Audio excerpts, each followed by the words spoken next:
கர்த்தருக்கு ஸ்தோத்திரம். இன்றைய வேத வார்த்தை சங்கீதம் 115:12.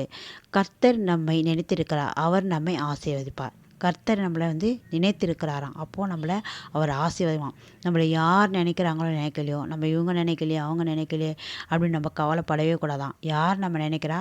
கர்த்தர் நம்மளை நினைக்கிறாராம். அவர் நம்ம நினைக்கிறது மட்டும் இல்லை, நம்மளை ஆசீர்வதிக்கும் செய்கிறாராம். அவர் நம்மளை நினைக்கும் போது நம்ம ஏன் கவலைப்படணும்? யார் நம்மளை நினைச்சாலும் நினைக்கலாம், நம்ம அதை பற்றி கவலைப்படாமல், ஐசப்பா நீங்கள் என்ன நினைக்கிறீங்க, எனக்கு அது போதும். இந்த உலகத்தில் என்னை யார் மறந்தாலும் நீங்கள் என்ன மறக்க மாட்டேன்னு சொல்லியிருக்கீங்களப்பா.